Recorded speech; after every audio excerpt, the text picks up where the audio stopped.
Sa inyong mga sinungaling dyan, hindi mo ba alam nawawala yung tiwala ng tao sa'yo?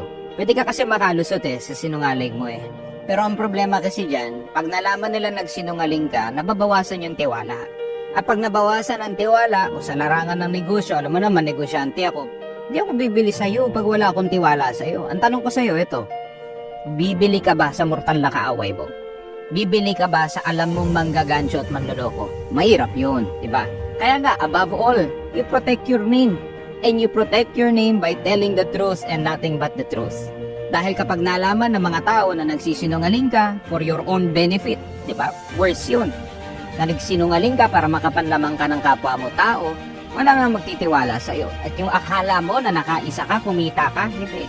Sisingiling ka ng mundo dyan dahil wala nang bibili sa'yo dahil manloloko ka. So sa mga iilan sa inyong sinungaling, itigil nyo na yung mga kasinungalingan na yan. Dahil yung mga kasinungalingan na yan, hindi kayo gagawing asensadong tao niyan. Gawin mong rule sa buhay mo na bawal magsinungaling, magtitiwala mga tao sa'yo.